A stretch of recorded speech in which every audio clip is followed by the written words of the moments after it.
할렐루야, 아멘. 한 주간 평안하셨습니까?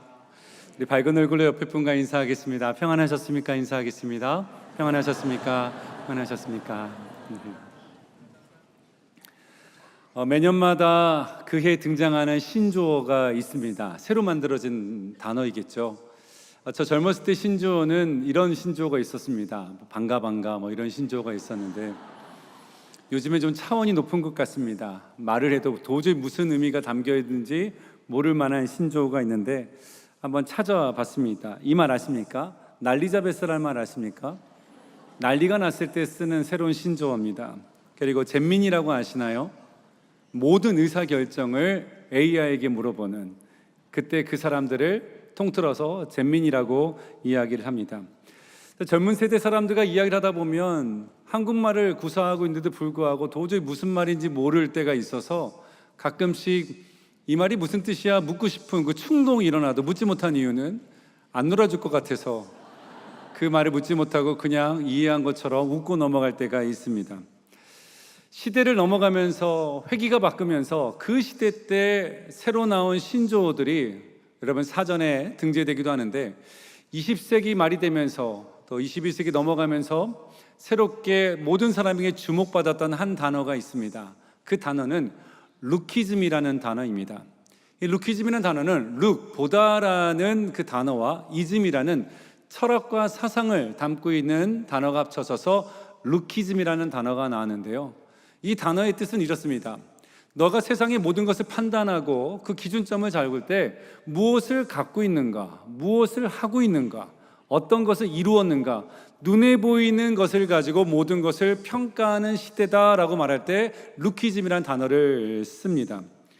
세상은 우리가 무엇을 갖고 있는 걸 가지고 우리 인생의 실패와 성공을 또한 진단하려고 합니다. 당신이 지금 얼마나 많이 배웠습니까? 학력이 어떻습니까? 어떤 집에 살고 있습니까? 월급은 얼마입니까? 얼마나 많은 것을 소유하고 얼마나 많은 것을 갖고 있습니까? 라는 걸 가지고 우리들의 가치와 우리의 모든 것을 판단하려고 하죠. 그렇다 보니까 이런 시대에 살고 있는 우리들의 삶이 여간 힘든 것이 아닙니다. 왜냐하면 지금도 우리는 준비의 과정 가운데 있고 빚어지고 만들어가고 있는데 세상은 계속 우리에게 무엇인가를 당장 보여야 된다라고 재촉하고 있습니다. 그렇다 보니까 어디를 가든지 누구를 만나든지 간에 나의 부족함과 연약함을 감추기 위해서 다른 사람보다 더 많은 것을 갖고 있다라고 말하고 다른 사람들보다 더 강하다고 자기를 포장하며 살아가게 됩니다. 약한 모습을 감추려다 보니까 없는 것을 없는데도 불구하고 있는 것처럼 가면을 쓰고 우리가 살아갈 때가 있죠. 하지만 성경은 우리들의 존재 가치를 너가 무엇을 갖고 있느냐를 가지고 평가하지 않는다라는 겁니다.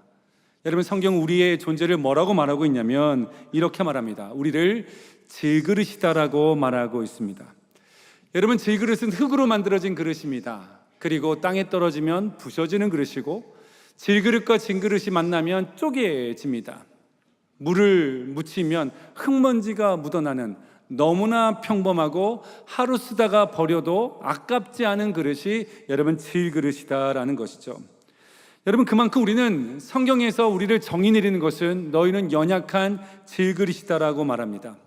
하지만 세상이 루키즘의 시대를 살다 보니까 우리는 질그릇이 되어서는 안 된다, 부족하고 연약한데도 불구하고 너희는 강한 다이아몬드처럼 그 강해야 된다고 말하고 금처럼 값 있어 보여야 된다고 말하는 시대 가운데 살고 있습니다. 그렇다 보니 내 인생의 어려움과 힘듦을 만나고 울고 싶어도 울지 못할 때가 많죠. 어딘가 기대서 나의 어려움을 토로하고 싶어도 혹시라도 내가 연약한 모습을 보이면 누가 나에게 뭐라고 하지 않을까 싶어서 그 연약함을 감추려고 하게 되기도 합니다. 구역에 가서, 다락방에 가서, 여러분 훈련 모임에 가서 내 인생의 어려움의 아픔을 이야기하고 싶어도 딱 기도 시간만 되면 정신을 바짝 차리고 그때부터 이렇게 말하죠. 저는 아무런 문제가 없습니다. 우리 집안도 아무런 문제가 없고 우리의 자녀도 잘 자라고 있고 사업도 걱정 없이 잘 됩니다. 절 위해서 기도하지 마시고 절 위해서 기도할 시간에 다른 사람 위해서 많이 기도하십시오라고 오히려 말할 때가 있습니다. 내 인생에 어려움이 있지만 어려움을 들키면 안 된다는 생각을 가지고 살죠. 그렇다고 해서 개인적으로 혼자 나와서 교회 나와 새벽기도 나와 수요기도에 나와 토요 비전 예배 나와 또 기도하고 싶지만 내가 기도를 하러 나온 그 순간부터 소문이 나기 시작하죠. 모처럼 새벽기도 나왔는데 이런 소문이 들립니다. 오늘 김 지사님 나온 거 봤어요? 새벽기도에? 뭔 일이 있는 거 아닐까요? 이렇게 얘기하는 분들이 있습니다. 수요예배 나오면 안 듣기가 싶어서 수요예배 나왔고 또 금요 기도에 나왔는데 그때도 말합니다. 그 지사님 안 나왔던 수요예배와 금요 기도에 나왔더라고요. 사업이 어렵다는데 사업 때문에 나온 게 아닐까요? 라고 말을 하기 시작합니다. 안 될 것 같아서 주일날 와서 이렇게 예배를 드리는데 그날 목사님의 설교가 그렇게 눈물 흘릴 만한 내용도 아니었는데 찬양할 때 눈물로 기도하며 오늘 최 권사님 봤어요? 눈물로 기도하시대요? 이렇게 이 얘기를 들리다 보니까 어디 가서 눈물조차 흘리지 못하는 시대 가운데 살고 있습니다. 감추고 감출 수밖에 없는 시대에 살고 있죠. 저도 미국에 처음 유학을 가서 아이들이 3살, 1살 때 처음 유학 갔을 때는 그 부모가 아이들보다 영어를 잘하는 건 당연한 거죠. 그래서 영어를 하면 아이들이 야, 아빠 영어 잘한다, 엄마 영어 잘한다 이러다가 아이들이 초등학교에 들어가서 2, 3학년만 돼도 이제 역전 현상이 일어나서 아이들이 영어를 더 잘하게 됩니다. 하루는 저희 아들이 초등학교 3학년 때, 딸이 초등학교 1학년 때 한 번도 가보지 못했던 식당에 가서 이제 음식을 이제 주문하는 과정 가운데 있는데 뭐가 잘 소통이 안 됐던지 이 사람이 버벅거리고 저도 제대로 얘기 못하는 상황이 됐어요. 그때 저희 3학년 된 아들이 저를 도와주겠다고 제 옆에서 서 있는 겁니다. 그때 마음에 기분이 좀 안 좋은 거예요. 자존심에 그 스크래치가 나서 아들한테 아들아 저리 가 있어라. 아빠가 할게. 이렇게 얘기했습니다. 그래서 그 종업원과 여러 가지 얘기를 하고 음식을 주문하고 와서 다 주문 끝났다고 잘 시켰다고 음식을 기다립니다. 그런데 음식을 딱 종업원이 갖고 왔는데 우리 아들이 이렇게 말하는 겁니다. 아빠 이거 아니잖아요 라고 하는 거예요. 이 음식이 아니라는 거 잘못 나왔다는 겁니다. 그때도 마음이 또 상해가지고 이렇게 말하죠. 그냥 주는 대로 먹어라. 제 실수를 들키고 싶지 않아서 모든 것이 마치 계획 가운데 된 것처럼 말하는 제 모습을 본 적이 있습니다. 여러분 사도 바울은 분명히 우리에게 말합니다. 우리는 질그릇이라고. 아무리 너가 대단한 사람이라고 말할 수 있겠지만 그러나 성경은 우리에 대한 존재 가치를 말하는데 너희는 질그릇이다라고 말하고 있는 것이죠. 너무나 평범하고 볼품없는. 하지만 사도 바울은 우리가 질그릇이라는 것에만 포커스를 두고 있지 않다는 것에 우리는 주목해 볼 필요가 있습니다. 사도 바울은 뭘 말하고 있냐면 우리는 질그릇이 맞다. 늘 깨지고 부족하고 문제 앞에서 벌벌 떠는 연약한 존재인 건 맞지만 그러나 질그릇 같은 우리 안에 보배로우신 예수 그리스도를 담으셨다라고 말씀하고 있습니다. 우린 연약하지만 능력의 예수 그리스도가 보배로우신 주님이 질그릇 같은 우리 안에 계신다라고 사도 바울은 거기에 포커스를 맞추고 있죠. 세상 사람들은 눈에 보이는 질그릇에 포커스를 맞춥니다. 하지만 사도 바울은 말씀 가운데 뭘 말하고 있냐면 세상 사람들은 루키즘, 눈에 보이는 것에 포커스 맞춘다 할지라도 우리는 우리 안에 계신 예수 그리스도 그분의 이름의 능력에 우리는 집중해야 된다라고 말씀하고 있습니다. 여러분 간혹 우리 눈에 보이는 것에 모든 포커스를 둔 분 가운데 어떨 때는 참 좋은 분들을 만날 때가 있습니다. 제가 몇 년 전에 미국에서 저희 친구 목사님과 함께 이제 운동을 하고 샤워를 하고 이제 피트니스 클럽에서 이제 사우나까지 한 시간이 있었습니다. 땀을 흘린 다음에 이제 샤워하고 목사님과 함께 이제 그 사우나 룸에 들어갔는데 단 둘밖에 없었어요. 그때 이런저런 교회 얘기를 이렇게 주고받았습니다. 한 2, 3분 지났을까요? 한 60대 된 어떤 남자분 두 분이 이렇게 들어오셨습니다. 서로 이제 서먹서먹함까지 말을 안 하고 가만히 있었는데 한 2분 정도 지났을 때 그 60세 되셨던 그 한 분이 저희를 보고 이렇게 말하는 겁니다. 혹시 목사님이신가요? 묻는 거였습니다. 어떻게 아셨냐고. 딱 봐도 목사님 같았다는 겁니다. 사우나에서 목사님 같았다는 겁니다. 그러면서 어느 교회 다니십니까? 저는 이 교회 다닙니다. 저 어느 교회 집사님 얘기를 나눈 거예요. 그러고 나서 이제 나오는 길에 친구 목사님과 이런 얘기했습니다. 감추고 싶어도 우리 안에는 영성은 감출 길이 없구나 라고 말하면서 서로 격려했던 적이 있는데 참 고마운 분이었습니다. 여러분 눈에 보이는 내가 아니라 내 안에 계신 예수 그리스도 그분으로 인하여 우리는 존귀한 자이고 복된 자임을 믿습니다. 여러분 하지만 세상은 계속해서 우리에게 대단한 사람이 되어야 된다, 금그릇이 되어야 된다, 계속해서 다이아몬드처럼 강한 자가 되어야 된다고 말합니다. 하지만 성경은 분명히 우리에게 말합니다. 너희는 질그릇이다라고 말해요. 우리 안에 누가 계세요? 보배로우신 예수 그리스도가 계십니다. 그래서 사도 바울은 오늘 본문에 이렇게 말합니다. 7절 말씀인데요, 함께 읽어볼까요? 우리가 이 보배를 질그릇에 가졌으니 이는 심히 큰 능력은 하나님께 있고 우리에게 있지 아니함을 알게 하려 함이라. 아멘. 우리의 능력은 눈에 보이는 것에 있지 않다. 우리의 능력은 눈에 보이지 않는 내 안에 계신 예수 그리스도에게 있다라고 말씀하고 있습니다. 그렇다면 질그릇 같은 우리가, 보배로우신 예수를 담고 있는 우리가 어떻게 해야 예수 그리스도의 능력의 삶을 우리는 살아갈 수 있을까요? 분명히 연약하다고 말하는데, 분명히 성경 가운데 부족하다고 말하는데, 실수 많다고 말하는데, 어떻게 해야 우리가 능력 대신 예수 그리스도 이름으로 승리하는 길을 걸어갈 수 있을까? 오늘 본문을 통해서 우리는 여러분과 함께 두 가지를 나누기 원합니다. 예수님으로 살기 위해서 우리가 기억해야 될 첫 번째는 저와 여러분이 질그릇이라는 것을 먼저 인정하셔야 됩니다. 여러분, 질그릇은 깨질 수 있습니다. 아니, 깨지는 게 당연합니다. 아니, 질그릇이 깨지지 않는 것이 이상한 겁니다. 질그릇은 반드시 깨져야 된다는 것이죠. 누가 나에게 그렇게 말합니다. 너는 늘 벌벌 떨잖아. 넌 늘 겁이 많잖아. 늘 실수하잖아. 늘 연약하잖아. 늘 부족하잖아. 말할 때마다 그것 때문에 나를 부끄러워할 필요도 없고 자존심이 상할 필요도 없고 우리는 스스로 인정해야 됩니다. 그렇다. 나는 연약하고 부족하다. 문제 앞에서 두려워하고 사건을 만나면 벌벌 떨고 문제를 만나면 주저앉아 버리는 깨지는 질그릇이다라는 것을 나 스스로 인정해야 된다라는 것이죠. 오늘 8절 9절의 말씀에 보면 이런 말씀이 기록되어 있어요. 우리 다 함께 읽어볼까요? 우리가 사방으로 우겨쌈을 당하여도 쌓이지 아니하며 답답한 일을 당하여도 낙심하지 아니하며 박해를 받아도 버림받지 아니하며 거꾸로 트림을 당하여도 망하지 아니하고. 분명히 성경 우리에게 말합니다. 사방에 우겨쌈을 당한다, 버림을 받는다, 답답한 일을 겪는다, 거꾸로 트림을 당한다라고 분명히 말하고 있어요. 이것은 내 노력과 내 실력과 상관없이 그와 같은 일이 내 삶에 몰려든다는 것이죠. 내 의견과 나의 어떤 선택과 상관없이 그런 일을 만날 때 여러분, 우리는 무너지고 넘어지고 쓰러지고 소망을 잃고 주저앉는 일을 우리는 겪게 됩니다. 하지만 성경의 말씀은 전혀 다르게 우리에게 말하고 있어요. 다시 한번 말씀드리면 이렇게 말합니다. 사방으로 우겨싸임을 당하여도 우리는 쌓이지 않을 것이고 답답함을 당하여도 낙심하지 않을 것이며 박해를 받아도 버림받지 않을 것이고 거꾸로 팀을 당하여도 망하지 않을 것인데, 성경은 그렇게 우리에게 정의하고 있는데 왜 우리는 이런 일을 만나면 왜 무너지고 쓰러지고 넘어지고 주저앉아 버리냐는 거예요. 왜 우리는 성경과 다른 삶을 우리는 겪게 되는 것일까요? 그 이유는 무엇일까요? 여러분, 그 결정적인 이유는 우리가 깨지지 않으려고 하기 때문이라는 거예요. 버티기 때문입니다.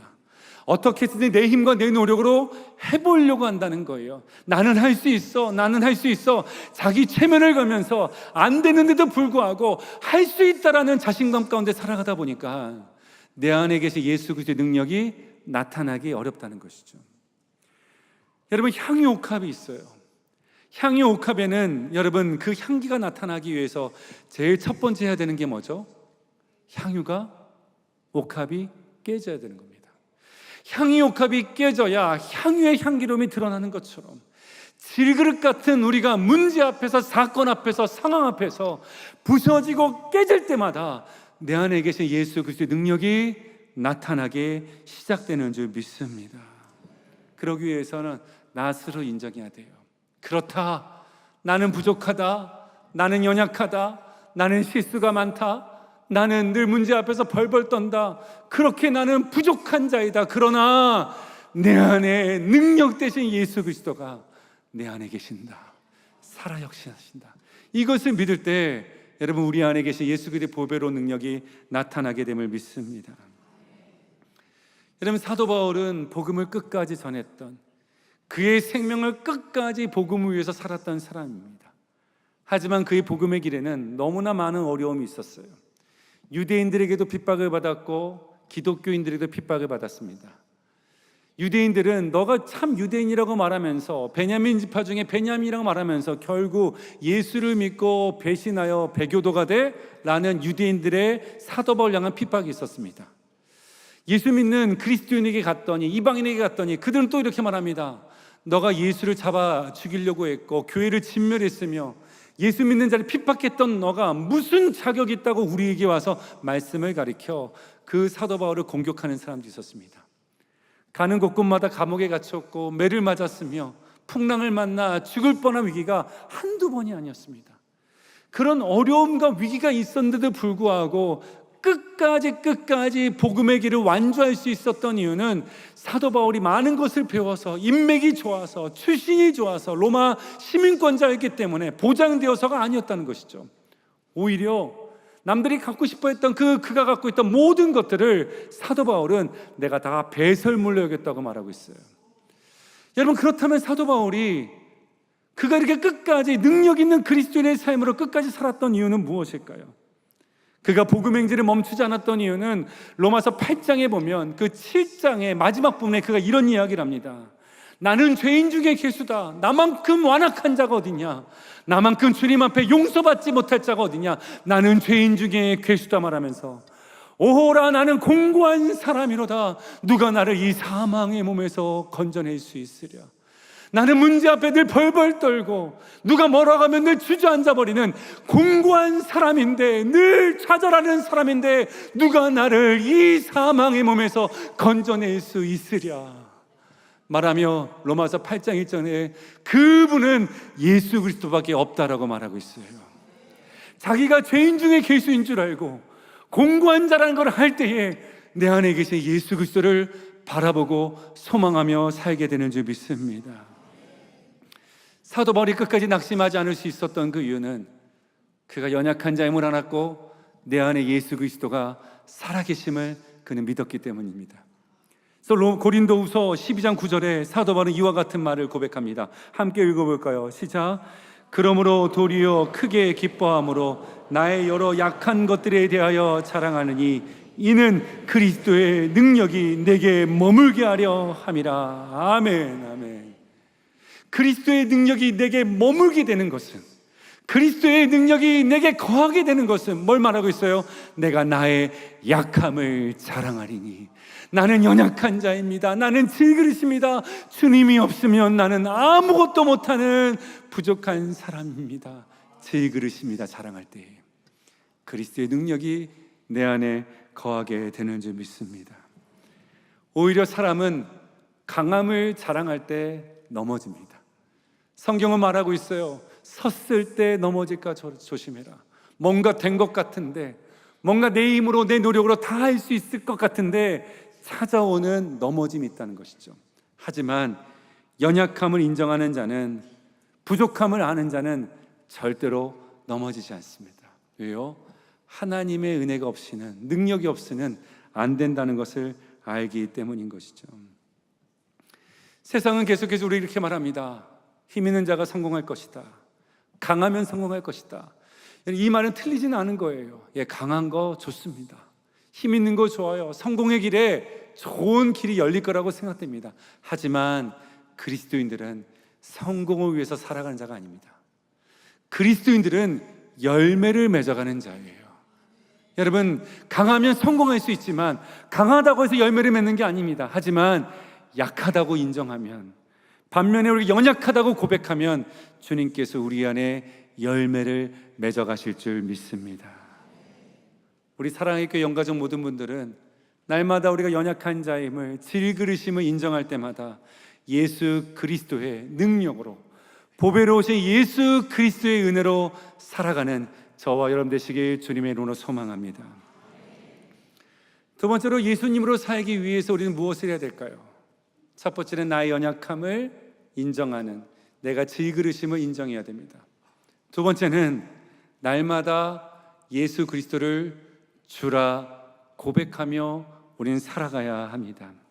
자, 우리가 예수님으로 살기 위해선 예수님이 내 안에 거해야 되는데, 제일 첫 번째 되는 선행이 뭐냐면, 내가 죄인임을 알고 내가 죄인임을 고백하고 예수 그리스도께서 나의 죄를 위하여 십자가에 못 박혀 돌아가셨음을, 그리고 그가 부활하셨음을, 그가 하나님의 아들이심을 믿어야 된다는 것이죠. 그러니까 예수님이 우리 인생의 구세주이심을 우리가 믿을 때 주님께서 내 안에 거하시며 성령께서 저와 여러분의 삶을 주님 오실 그날까지, 주님 만날 그날까지 성화의 가정으로, 성도의 견인의 과정으로 우리를 이끌어 주실 줄 믿습니다. 주님 오실 그날, 주님 만날 그날 우리 완전히 영화롭게 되지만 그 전까지 예수를 주라 고백하는 자의 삶을 주님은 끝까지 우리가 자녀되어 우리를 인도해 주신다라는 것이죠. 오늘 본문에서도 그와 같은 말을 합니다. 10절의 말씀인데요, 우리 함께 읽어볼까요? 시작. 우리가 항상 예수의 죽음을 몸에 짊어짐은 예수의 생명이 또한 우리 몸에 나타나게 하려 함이라. 아멘. 자, 예수의 생명, 예수님의 능력이 내 몸에 나타나기 위해서 제일 첫 번째 등은 뭘 말하고 있냐면 예수의 죽음을 내 몸에 짊어져야 된다고 말하고 있어요. 우리가 배운 거가 좀 다르지 않습니까? 오히려 주님께서 나의 연약한 육신의 짐을 짊어지셨는데 우리가 왜 예수님의 죽음을 우리가 짊어져야 될까? 이 의미를 우리가 더 깊이 알 수 있기 위해선 갈라디아서 2장 20절의 말씀을 볼 필요가 있습니다. 우리 갈라디아서 2장 20절 말씀 함께 읽겠습니다. 내가 그리스도와 함께 십자가에 못 박혔나니 그런즉 이제는 내가 사는 것이 아니요 오직 내 안에 그리스도께서 사시는 것이라.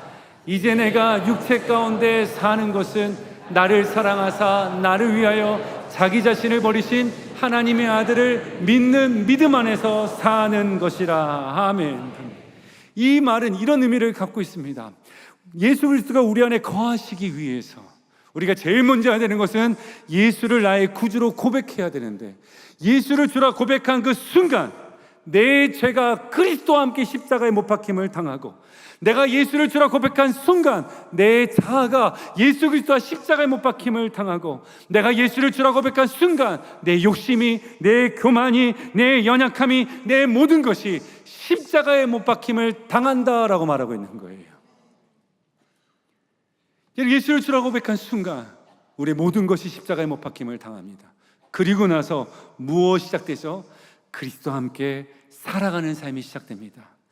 오늘 갈라디아서 2장 20절의 말씀을 보면 그 내용이 그리스도와 함께 십자가에 못 박혔다는 그 말 앞에서 머물 때가 있어요. 그러니까 너무나 슬프고 가슴이 아리고 나 때문에 주님이 돌아가신 것 같아서 몸둘 바를 모르겠고 하지만, 갈라디아서 2장 20절의 말씀은 죽는 것으로 끝나지 않아요. 그리스도와 함께 십자가에 못 박힘을 당하는 것은 한 번의 사건이지만 그 다음에 사는 것을 무려 4번이나 얘기합니다. 이렇게 말하고 있어요. 자, 내가 그리스도와 십자가에 못 박혀 죽었나니 이제는 내가 사는 것이 아니요 오직 내 안에 그리스도께서 사는 것이라. 내가 육체 가운데 사는 것은 나를 사랑하사 자기 자신을 버리신 하나님의 아들을 믿는 믿음 안에서 사는 것이라. 사는 것을 말하고 있어요. 그리스도와 함께 살아가는 것을 말하고 있습니다. 여러분, 예수를 주라 고백한 순간 우리는 예수님으로 살아가는 인생을 살기 시작합니다. 주님이 주인 되셔서 우리의 삶을 이끌어 가시는 것이죠. 주님 우리에게 분명히 말씀하셨어요. 주 예수의 이름을 부르는 자는, 주 예수의 이름을 부르는 자는, 주 예수의 이름을 부르는 자는, 함께 외치겠습니다. 구원을 얻으리로다. 아멘. 그 구원은 우리의 영혼의 구원만 말하는 것이 아닙니다. 우리의 전인적인 구원이에요.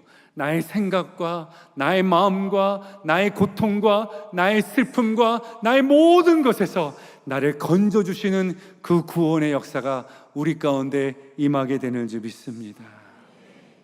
참 신기하죠? 예수를 주라 고백한 순간부터 우리들의 생각이 달라집니다. 인생의 태도가 달라져요. 사람을 대할 때 마음가짐이 달라집니다. 주님이 나의 주인 되시니까 누가 뭐라고 해도 내가 견딜 수 있는 사람이 여러분 되어집니다. 그전에는 내가 나의 인생의 주인자고 살아서 문제 하나 만나면 벌벌 떨고 사건 하나 만나면 다 싫고 그만두고 싶었는데 예수가 나의 주인으로 안 순간부터 어떤 문제를 만나도 이거 다 주님이 하실 일이니까, 주님의 역사니까 안 되면 안 되는 대로 감사하고 되면 되는 대로 기뻐하고 내 마음에 요동치지 않는 거. 왜? 주님이 주인이니까. 내가 운영하는 인생이 아니라 주님이 이끄시는 인생이니까요. 여러분, 내 인생이 주인이 나라고 사는 사람과 예수 그리스도가 나의 주인이라고 사는 사람은 인생의 차이가 크게 날 수밖에 없어요. 이렇게 표현하고 싶습니다. 여러분들에게 삽을 하나 줍니다. 삽을 하나 줘서 하루 동안 24시간 동안 당신의 실력과 능력을 조금도 아끼지 말고 땅을 팔아 한다면, 과연 24시간 동안 땅을 판다면 얼마나 팔 수 있을까요? 군대를 다녀오신 분들은 이 삽을 통해서 얼마 정도 팔 수 있을지 알 겁니다. 하지만 아무리 파도 20번 땅을 파면 20분 쉬어야 되고, 땅을 파다가 얼굴만한 돌덩이가 나오면 손으로 다 긁어내서 걷어내야 되고, 아무리 24시간 동안 삽으로 내 온 힘을 가지고 판다 할지라도 가로 1m, 세로 1m, 깊이 1m를 파기 힘들 거예요. 이게 나의 노력뿐입니다. 아무리 수고해봤자 내 인생의 주도권을 내가 갖고 산다면 그럴 수밖에 없을 거예요. 하지만 나의 인생의 주인이 우리 그리스도시라는 걸 믿는 그 순간부터, 여러분, 우리 인생에 어떤 일이 벌어질까요? 그 주님의 포크레인이 와서 한순간에 파버리십니다. 24시간 파도 되지 않았던 것이 주님께서 한번 파주시면, 주님께서 길을 열어주시면 열리는 게 하나님의 역사예요. 여러분, 이게 주님을 주인으로 모신 자와 내 인생을 내가 주인으로 살아가는 자의 삶이라는 것이죠. 주님이 나의 주인 되면 고민거리가 사라져요.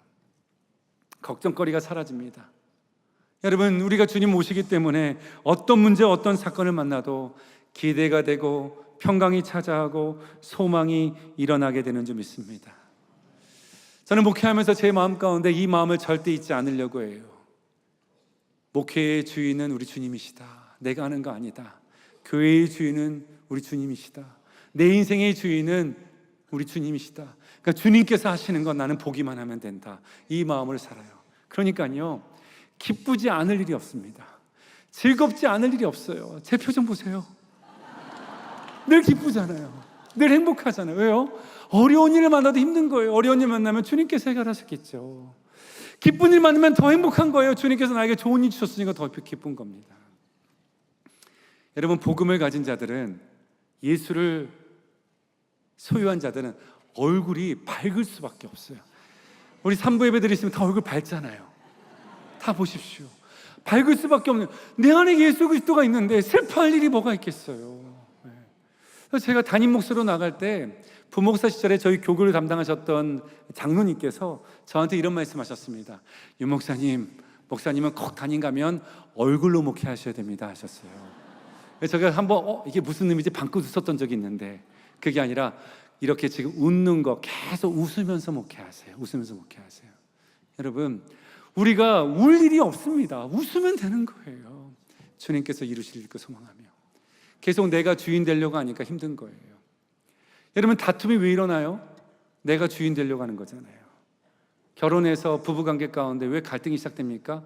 주도권 싸움이잖아요. 어디에서 들었는지, 야, 너 첫날 밤에 너 주도권 뺏겼으면 안 된다. 그 주도권 싸움 가운데 싸우잖아요. 부모와 자녀가 왜 싸워요?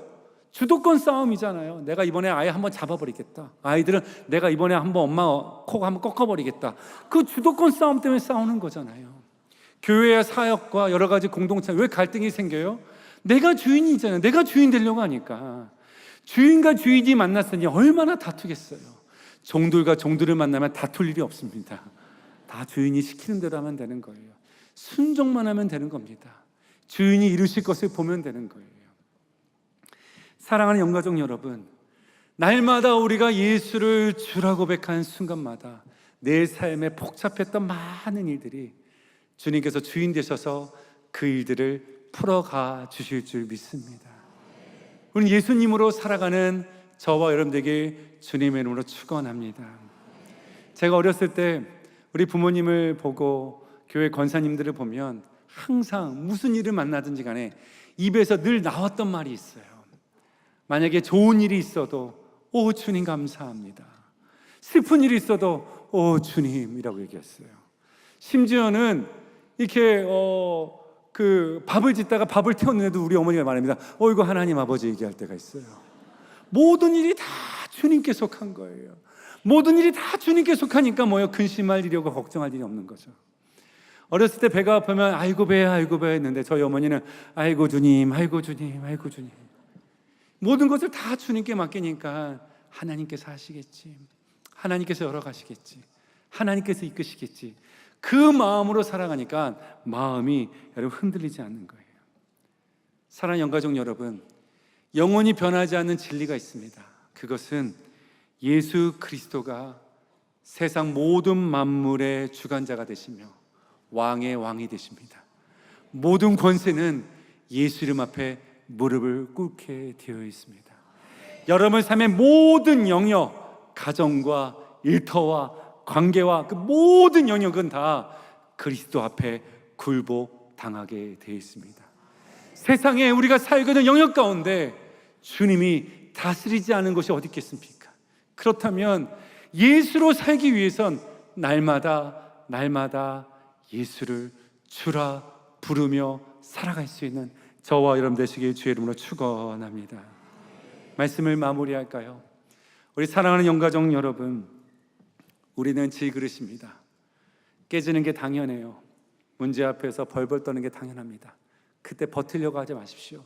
그렇다, 나는 약하다, 나는 부족하다. 그러나 내 안에 계신 보배로우신 예수 그리스도는 능력이 많도다. 그분을 붙들며 사는 저와 여러분에게 주의 이름으로 축원합니다. 그리고 예수를 날마다 주라 고백하십시오. 날마다 예수의 이름을 부르십시오. 그때마다 주님께서 저와 여러분의 삶을 이끌어 주실 줄 믿습니다. 기도하시겠습니다.